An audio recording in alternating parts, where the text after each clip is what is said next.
lesson that we've had for the last 4 weeks on rain.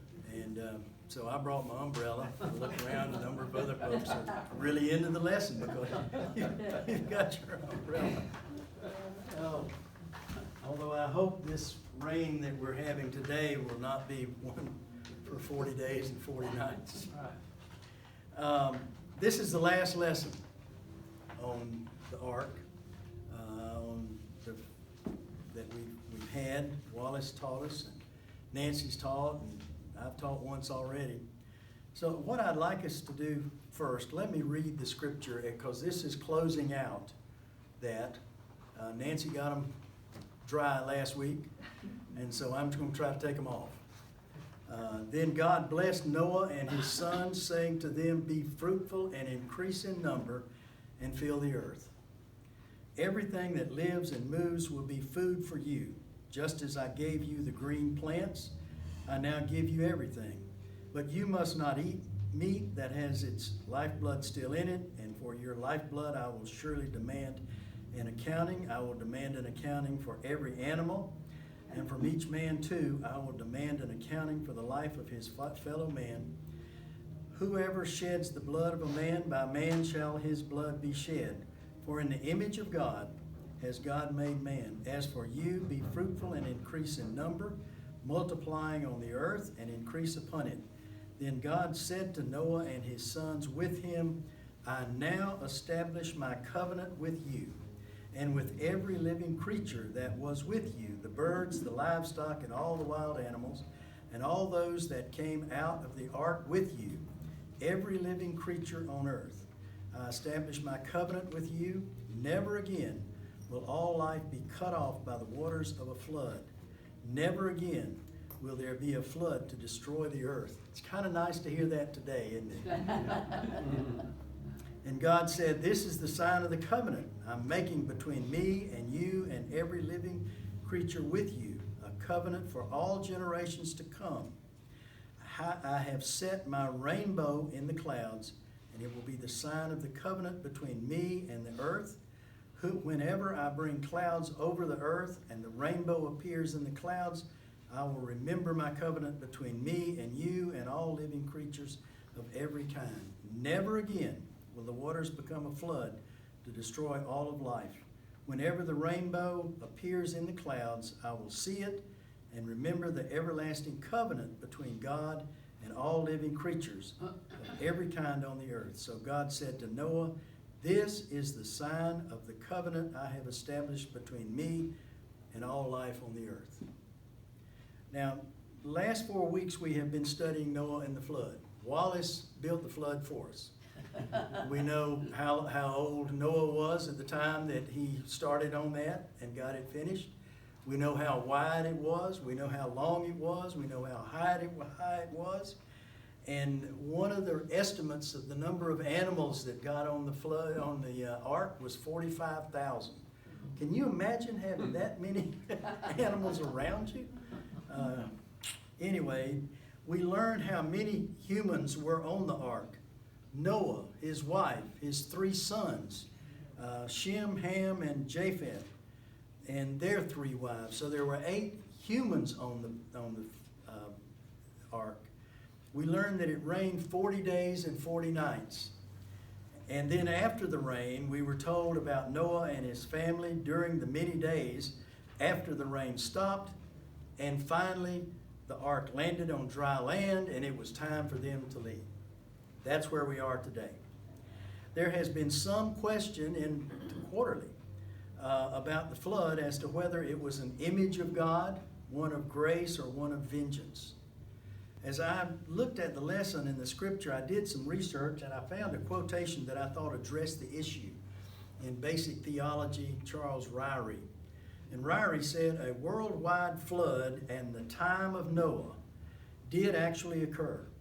That it was worldwide is attested to about a dozen times in Genesis chapter 6 through 11, as well as 2 Peter 2:5 and 3:6. The Lord confirmed the actuality of the flood in Matthew 24:38-39 and Luke 17:26-27. So again, if the truth of the flood is rejected or the extent of it shrunk to something local, then one will also have to reject the Lord's testimony and Peter's. The record of the flood, like that of the creation, cannot be said to be an exaggeration or a falsification due to the primitive relative nature of Genesis. The exit of the ark. There was a verse, there were some verses that were not in my section, but it was right between Nancy and me. And when you finished up, then there was these verses, and I thought we need to read them to see it. Then, and this is in Genesis 8:15-22, it says, "Then God said to Noah, 'Come out of the ark, you and your wife, and your sons, and their wives. Bring out every kind of living creature that is with you, so they can multiply on the earth and be fruitful and increase in number upon it.' So Noah came out together with his sons and his wife and his sons' wives and all of the animals. Then Noah built an altar to the Lord, taking some of the clean animals and clean birds. He sacrificed burnt offerings on it. The Lord smelled the pleasing aroma and said in his heart, 'Never again will I curse the ground because of man, even though every inclination of his heart is evil from childhood. And never again will I destroy all living creatures as I have done.'" Now, we're talking about a covenant, so my experience, I went to the Black's Law Dictionary, the definition of a contract and definition of a covenant. See what Black said.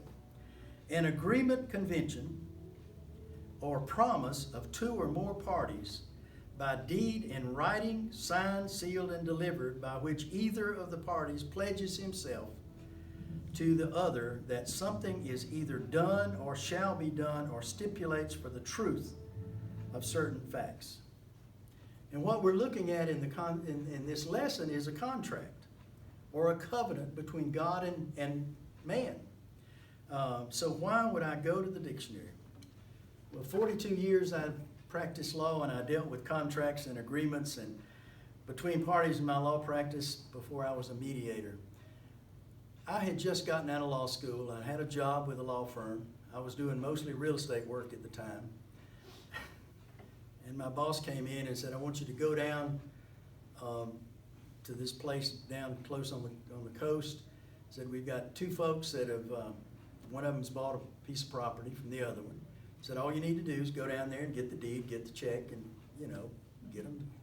Then you can go to the courthouse, to the clerk's office, and record the deed."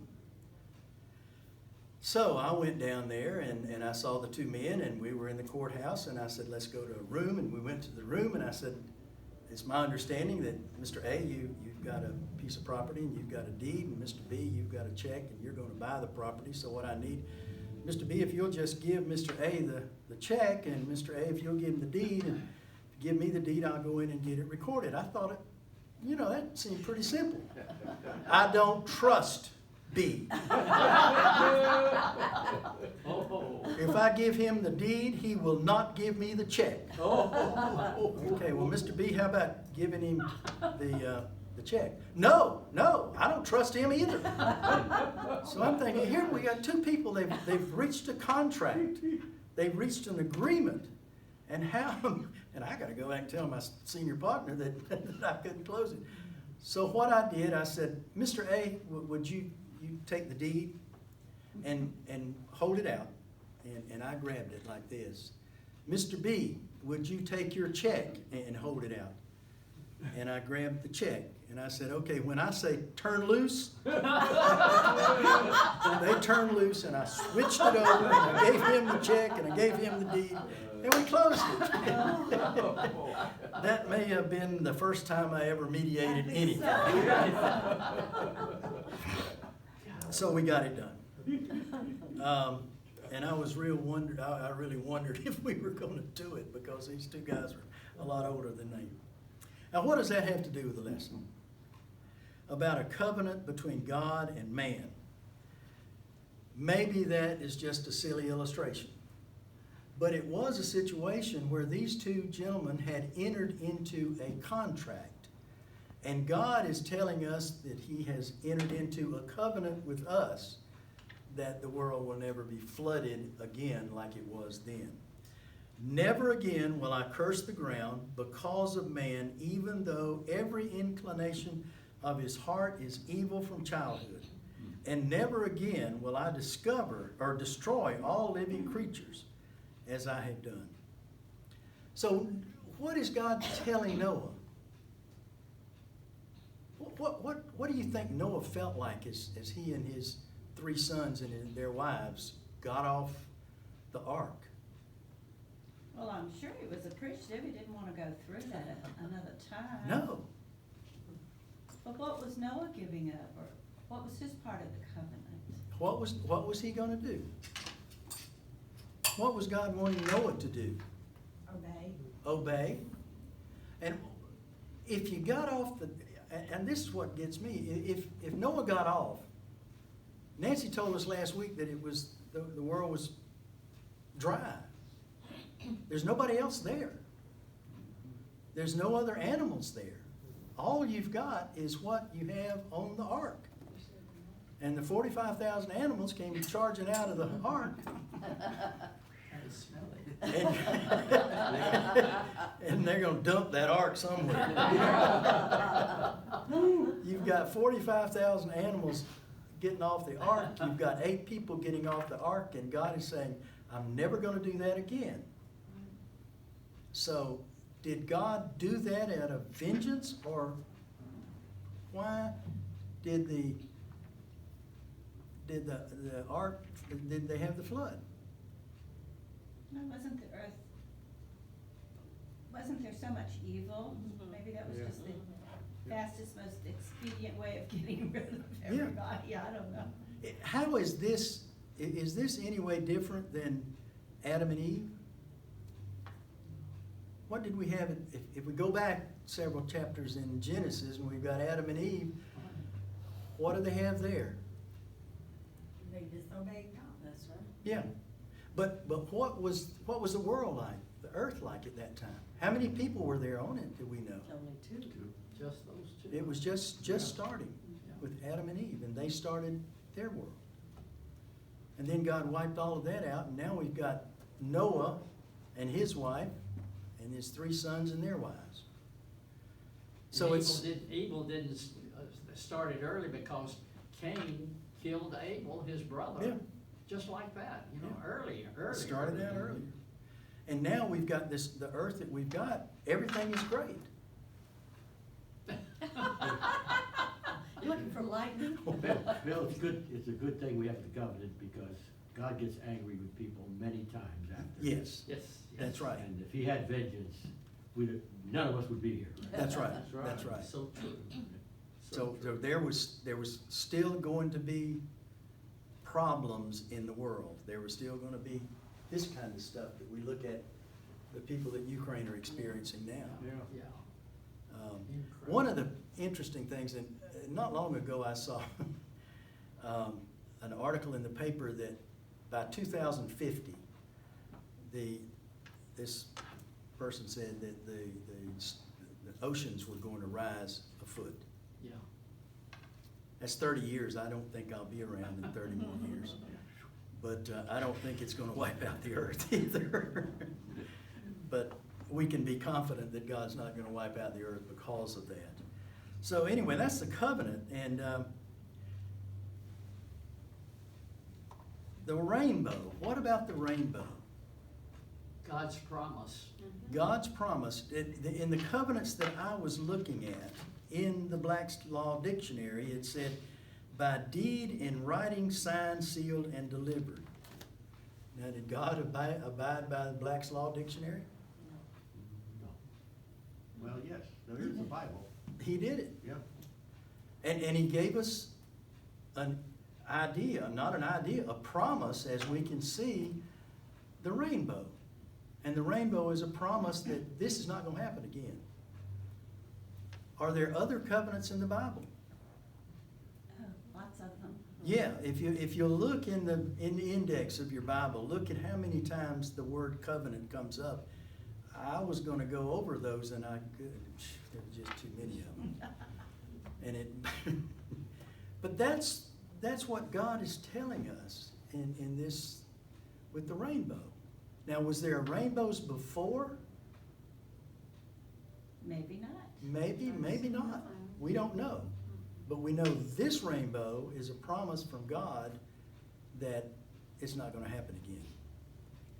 Well, I think these last 4 verses have been informative. They've been very informative to me.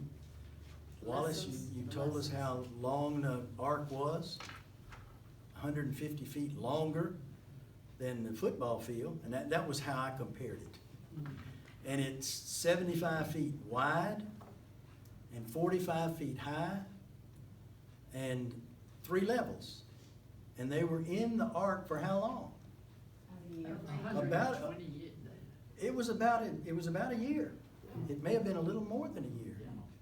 Well, and then it rained for 40 days and 40 nights. And then I quit. And then Nancy took over.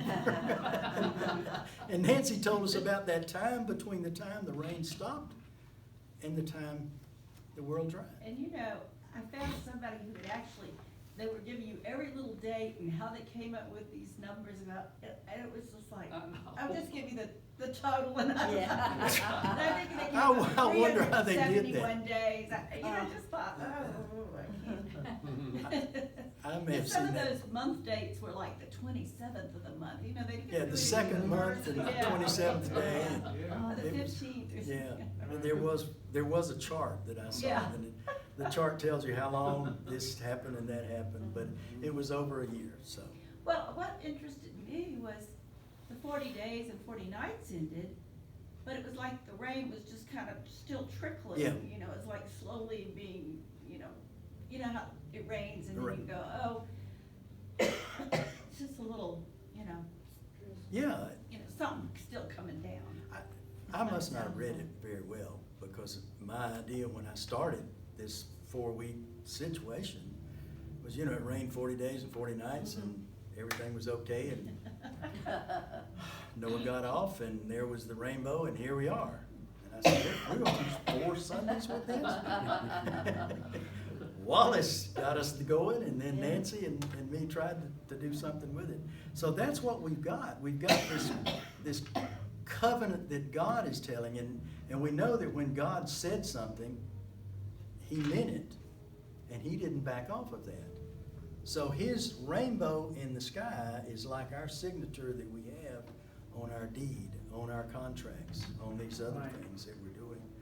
So we can go to the Black's Law Dictionary, take those signing out, put the rainbow in, and we've got a contract. I didn't research it, but I wondered if modern archaeologists and geologists have looked at strata and tried to come up with, how high water was all over the Yeah, world yeah. at one time. I'm sure somebody's tried.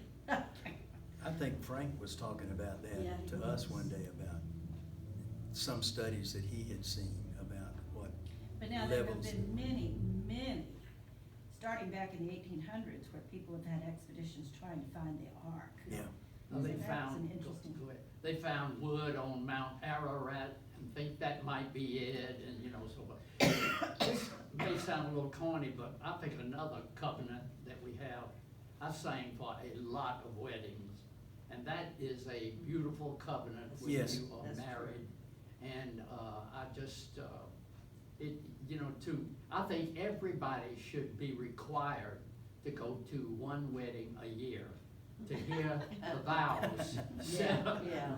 over and over, but, that's a beautiful covenant. yeah. There was some songs mentioned in the lesson, Oh, were they? or a song, and I decided I probably would be much better if I didn't sing it. Because if I sang it, I think Janie would stay and maybe the rest of y'all. As I mentioned, I did go out for I was in elementary school and they had the children's choir. And so I went out and we had to sing our name. And I sung my name, and then as we started singing, the choir director looks at me and goes,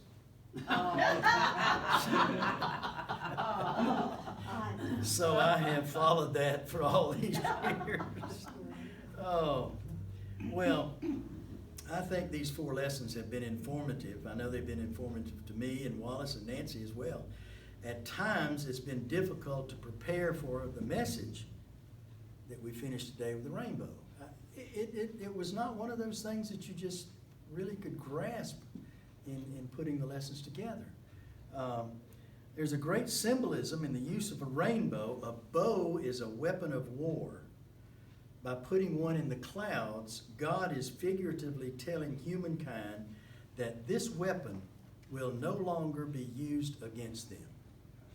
The war on humankind is over, and the covenant ensures a bond of peace between humans and their Creator. God thus transforms the bow into a picture of grace and faithfulness, a guarantee of peace. If the biblical writer had believed that rainbows existed before the flood, he's saying that now they serve a divine purpose. And the wife of our former pastor in Tallahassee sent on Facebook, Janie saw this week, and it said, "Be a rainbow in someone else's cloud." I thought that was good. Maybe that's a good way to close this Yes. lesson. Anybody have anything else they'd like to add? I know that this is fairly short, but we worked this thing over for 4 days, 4 weeks. Well, I do keep remembering the patience of Noah. Yeah, You know, Yes. to me that, you know, once you, like you say, it wasn't just the 40 days, No, the 40 no. days, and then you figure out all the other days, and I'm thinking, oh, I don't know if I could have borne all that. with 45,000 animals. Yeah, exactly. So it was an interesting series. Next week, we're back in the book of John, Right. and I think we do that for 2 months, we'll be in Yeah. John. So, anybody else have anything we'd like to add? These lessons have made me perhaps think about it in a new way. But that many animals and that much time, how much food did they have to gather? Yeah. They never mentioned in any of the lessons about the food. Do they eat each other? I Well- can't conceive. And In then nature, they do. God's changed from eating plants to suddenly animals were food. That's Yeah. right. That's right. And we, God at this point now says we could eat animals. Yeah, there was a lot of questions that were still there. Maybe in a couple of years when somebody else is teaching, they will go into that. Well, tell what Frank said, when he was here a couple of weeks ago. He said, God took care of that, we don't. Well, that's need- true. That's true. I thought Yeah. it was a good point. That was a point that Yeah, the details. Frank made last week, when we don't know about the food, we don't know about all this other stuff, but God took care of it. And in the lesson, one of the lessons that I was looking at, they were talking about how did Noah spend 120 years rounding up the animals? But the lesson said, and I think it's right, that Noah's concern was what God was having him do, and God was taking care of the animals. So whatever the food they had, God took care of that too. Made it enough. Yeah, he made it enough. Yes. So, And then I've got to think God arranged for those animals to move in this direction. Yeah. Because, those 8 people couldn't possibly have heard. no, they could not have herd that many animals. No. And it was animals from all over the world, so, anyway. Well, thank you. It's been good to be here. No, And, thank you. Now, we all know the story. I'll take my umbrella and with the assurance that it will That's stop. right. Good lesson. Let's close. And we'll learn more when we visit the Ark. That's right. Remember Al. That's right. You can see that 400 foot, well, what was it, Wallace, 150 feet longer than, well, it's 450 feet long. Are we off the air now? No. Yeah, I told my wife, I said, I can't conceive, she talking about building this, that, and the other. I said, Mary Lou, these hands are made for Yeah, I talking. know. I don't know how to fix anything. Well, Noah obviously did something. Yeah, oh, man. So, well, let's close. Father, thank you for these 4 lessons and the lessons that we've learned about your love for us and the covenant that you have with us, as we can look at that rainbow and know that you will not do that again. That will never will never happen again, but we do know that you will be taking care of us, and we can always look to you. In Christ's name I pray.